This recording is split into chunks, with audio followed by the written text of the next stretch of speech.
Hello matelot, bienvenue pour cette avant-dernière vidéo avant l'été. Aujourd'hui, on va apprendre à préparer, décortiquer et cuisiner l'araignée de mer. Pour commencer, on va aromatiser l'eau de cuisson avec le plus de goût possible. Moi, j'ai mis quelques cubes, un bouquet d'herbes aromatiques et beaucoup de sel. Beaucoup de sel. J'ai aussi ajouté toutes les épices que j'ai trouvées dans mon placard, histoire de vraiment donner du goût à l'eau. Ensuite, si comme moi vous n'aimez pas trop plonger la bestiole vivante dans l'eau, il y a plusieurs solutions qui s'offrent à nous. La laisser mourir dans le frigo, la mettre au congélateur, 30 à 45 minutes, ça va l'endormir complètement et vous pourrez passer à la cuisson facilement. Ou le coup de couteau fatal. Je ne suis pas inhabituée de ça, donc soyez indulgents. J'ai appris récemment que en soulevant ce clapet, ici, il y a un creux. Et en tapant dans ce creux profond, on va tuer la bestiole. Une fois que l'eau bout, vous allez plonger l'araignée dans l'eau et une fois que le frémissement revient, il faut compter en partant de 1 kg, 30 minutes de cuisson. Ensuite, vous ajoutez 5 minutes par tranche de 500 grammes. Donc là, on a 1,8 kg, donc quasiment 2 kg. Donc on va ajouter 10 minutes, 40 minutes de cuisson.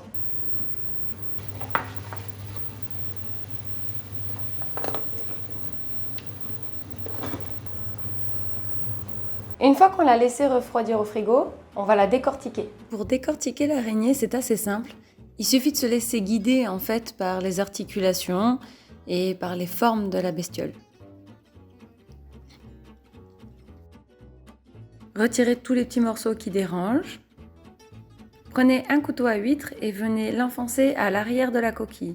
Ça va nous permettre de la soulever d'un seul coup. On vide ce qu'il y a dedans, ça se mange. Les branchies, ça se mange pas. On retire tout ce qui dépasse et qui ne se mange pas. On vient vider le milieu de l'araignée. Tout ça, ça se récupère, mais nous, on ne va pas le cuisiner aujourd'hui.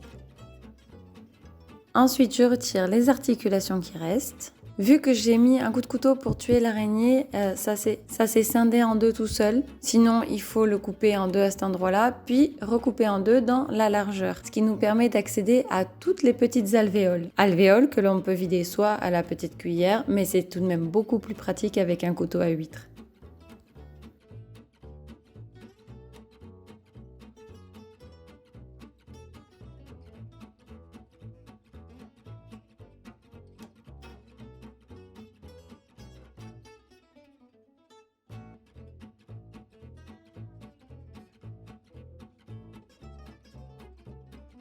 Ensuite, on peut vider les petites articulations qui sont pleines de chair.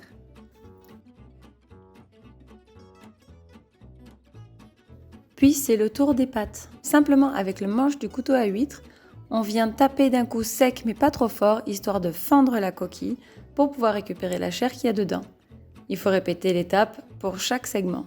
Pour les grosses pinces, c'est exactement pareil. On va fendre la coquille, la casser et retirer pour aller récupérer la chair qui est à l'intérieur.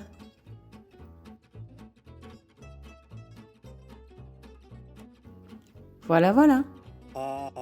Pour la recette, il nous faudra de l'ail en poudre, un œuf, du persil et de la coriandre, de l'aneth, du sel, de l'échalote, du piment d'Espelette, du paprika, de la chair d'araignée de mer, de la poudre à lever, de la ciboulette fraîche et de la farine. On émince les herbes aromatiques, on cisèle l'échalote, puis on vient mélanger dans un récipient la farine, la poudre à lever, le sel, le piment d'Espelette, le paprika,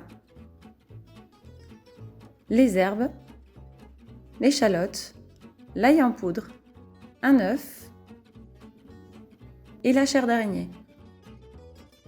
On mélange.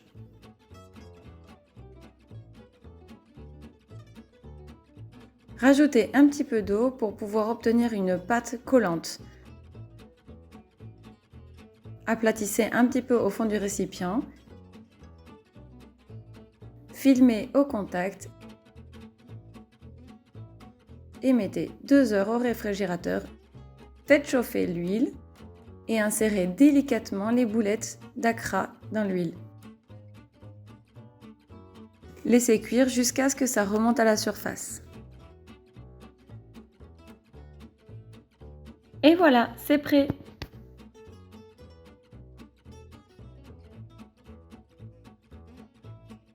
Et voilà les petits matelots, vous avez appris à cuire et à décortiquer une araignée de mer. Et moi je vous dis bon appétit. Ciao.